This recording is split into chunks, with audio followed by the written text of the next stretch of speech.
भतार पड़ी मार मरले Singing by Ratu Abhishek and Antara Priyanka. मार मरले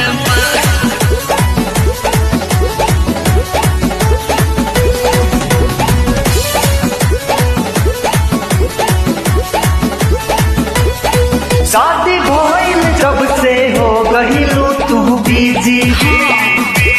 हो याद तोहरा पहिले हम रह रहलू निजी हो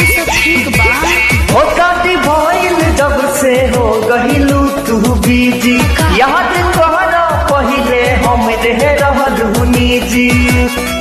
काहे नहीं को कहल करत जब नंबर याद पड़ले बा काहे नहीं को कहल करत जब नंबर याद पड़ले बा सुनो ना बोला ना फोनवे कारो नये गिया का फोनवे कारो नये गिया भतार पड़ी मार मरले ए हो फोनवे कारो नये गिया भतार पड़ी मार मरले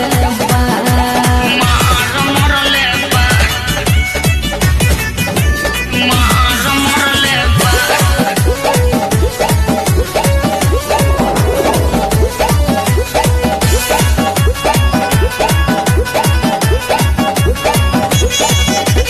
Singing by Ratu Abhishek and Antara Priyanka. पहिले जे बात हमर मनले तू रही तू ससुरा में पियावा के मार नहीं सही तू का करती जहिया से नंबर तो हर देखो मोबाइल में अच्छा सारा रिकॉर्डिंग जाके सुना ले फाइल में लागता जरूर कौनो कान ओकर भरले बा लागता जरूर कौनो कान ओकर भरले बा हमरो लागता फोनवे कारो नये यार फोनवे कारो नये यार भतार बड़ी मार मरले ए हो फोनवे कारो नये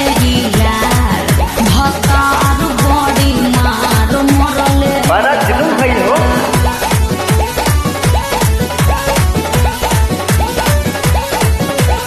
Singing by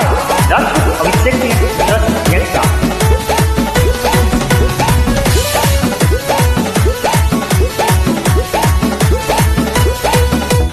शादी करे खातिर जब हम रहनी तैयार हो पापा जी के आगे बात मन लो ना हमार हो अरुण बिहारी मोर हेराइल रहुए मती ओही गलती के कारण होता ऐसन गति दुख बाटे मोहन जीव हमर जलले बा नीरज अभिषेक सुने तहन गले भरले बा सुनो फोनवे कारो नये यार फोनवे कारो नये यार भतार बड़ी मार मरले ए हो फोनवे कारो नये यार अब तू तैयार रहो हम बुलेट लेके आवत